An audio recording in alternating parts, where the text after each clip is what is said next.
Hello everyone, this is Roshan this side. I'm a UI UX designer as Lexmetech Private Limited. So we will be discussing some common factors of UI UX today. So as we know UI UX. So what is UI? Then we will be discussing what is UX.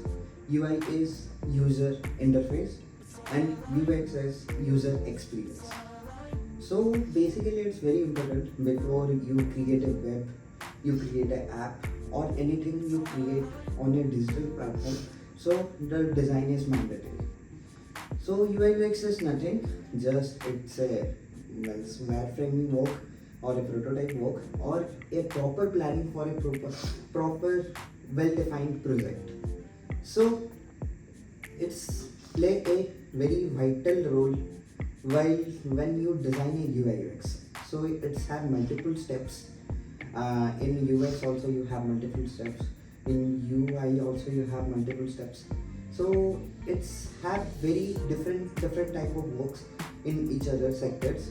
So we're just basically we will just discussing about the case study work, how the case study prepared, how it's presented. Basically, UI UX case study is very important nowadays. When you launch your app or web in an online platform, and you create it from very scratch, when you will not know what will be the color, what will be the design, what will be the look, what will be the flow, what will be coming in the front, what will be then next every single page, every single part, every single positions of pages and website. So it's vital. So we will be looking about the case studies. So while you write a case study on UI UX, you start from briefing it. Briefing it might mean that you brief it what the summary is of the web or the app. You have to brief it.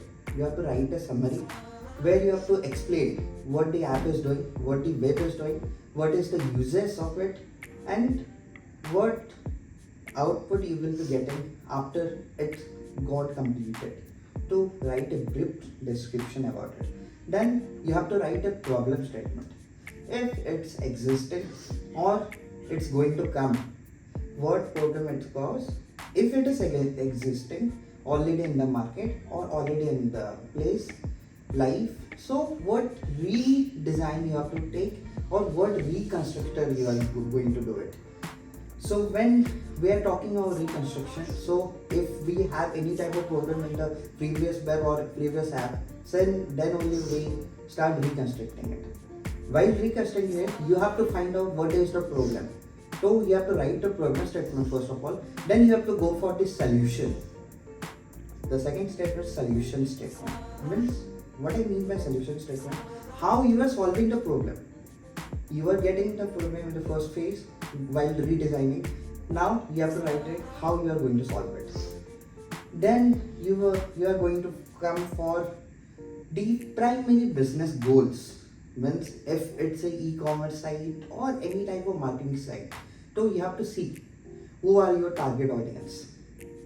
Then you have to see who are your target places, target points, who are going to target it, who are going to use it, or what benefit the app have. You have to figure out that. Then you have to start designing as for that scope only. Then you will be having research part. What I mean by research over here, you will be knowing the normal research. A word research, what that means? That means when you are going to start a part or we are talking about some topic, some means about something, then we start researching everything. Let's take an example over here.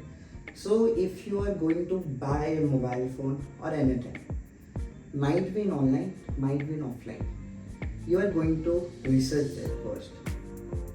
But the pricing, the quality, what the camera quality is, what is the screen size, everything, each other. Okay, then you are going to buy it. Why that? What you are doing? Research. correct? Though in UI UX, let's come back to UI UX. So in UI UX, the research part is that user research. What is user research now? User research is we have to see what the user want or what the user need. Then we have to filter out all the things, and we have to find, as I told before also, the target audience. If we are going to design or plan a hospital management app or pharma app, anything, so we have to see first of all who are our target audience. Good question. Let's see who are our target audience. If we are going to plan a hospital app or a web like Apollo 24/7, some general apps we are using day-to-day life. So in that app or web, anywhere, they have planned it properly, where they have seen some parts where they can sell medicines, they can book a e-consultancy doctor, many things are there. Let's do not discuss about it, but it have a target audience. Who are target audience? It's for everybody. Okay, what I mean by everybody? It's free to use for everyone. Means it might be a child or an elder person. Everybody can use it. It interface is like that only. Everybody can understand what the app is doing, what the web is doing, and they can use it.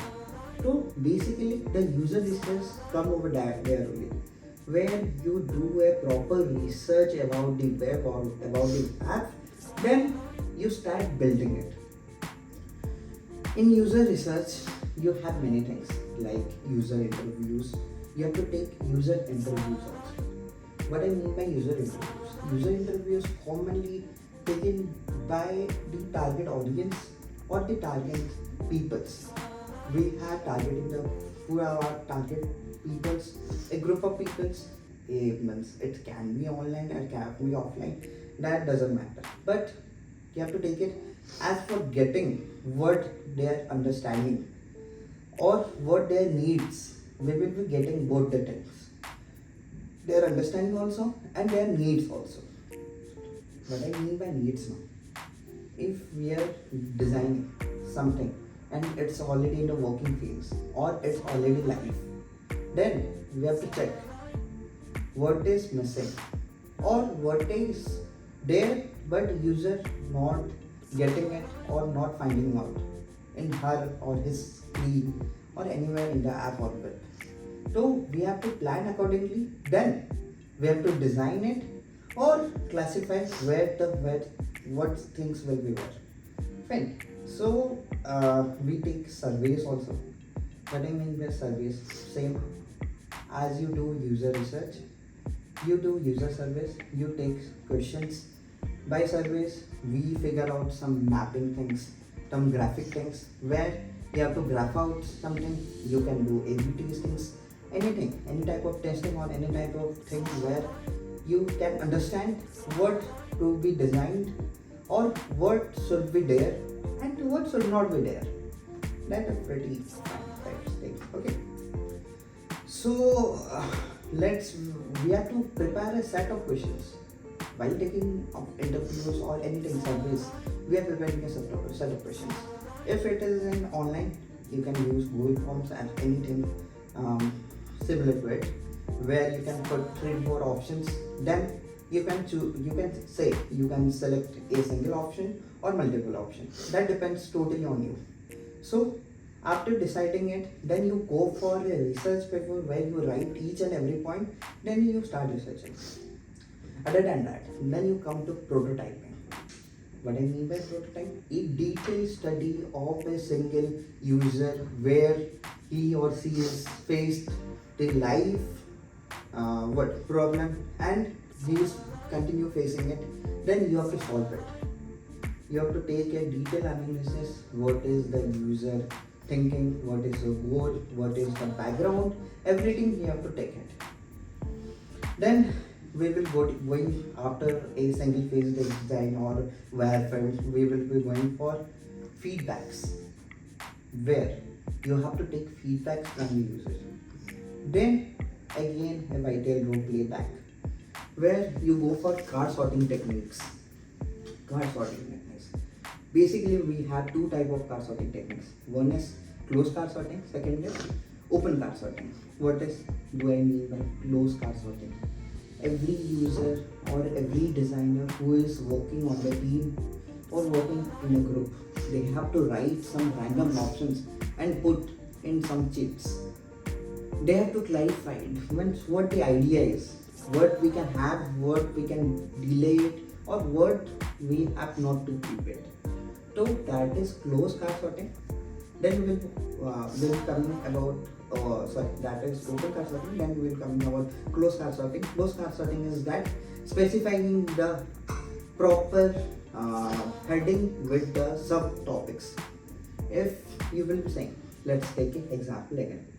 If we are going to a website or any type of app where you have a single screen, but when you click the screen, you go inside the screen, then you will be having multiple options. I'm talking about that multiple options. That has been decided by the closed card sorting. Means in a single screen, what multiple options can we keep or we should keep. That totally decided in that part. Then after doing this all things, we are going for user flow. What I mean by user flow now? User flow is the common understanding. Once it's just a flow chart or it's just a chat where you have to see where the starting option is. Then let's take common example then understand it. First, if you are going any type of first time you are going to log in to any type of web or app where we can purchase or buy anything or we can sell anything any type. It might be B2B, it might be B2C, anywhere. First you have to get started with you have to register, then you have to select any type of store or anything, register for anything. Then you have to select your type, what type of user you are a reader, you are a user, you are a means what you are going to sell something or buy something, anything. Then you are going to log in successfully to the home page. You will redirect to the home page.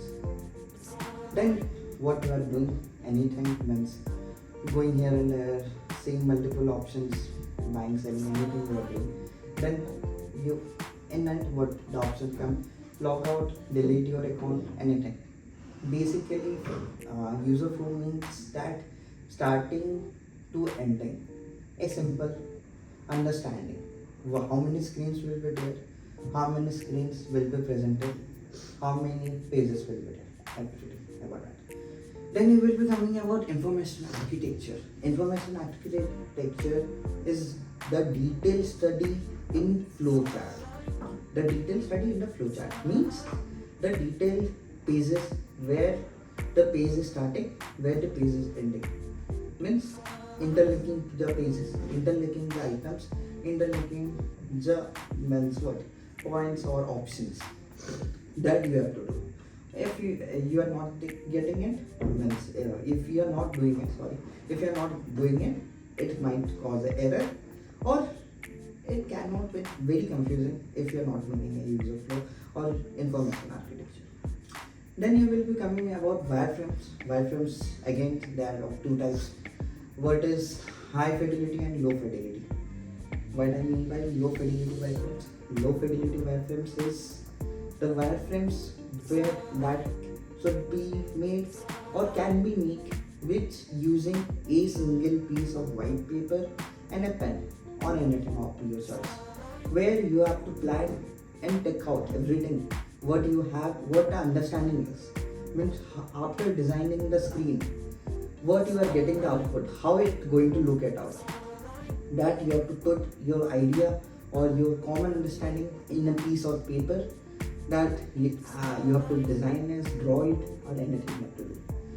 It's low fidelity. Then you will be coming with some common tools we are using like Figma, Canva and everything. So mostly the tool we use for this all things if you are asking for user flow or architecture things, we are using Figma.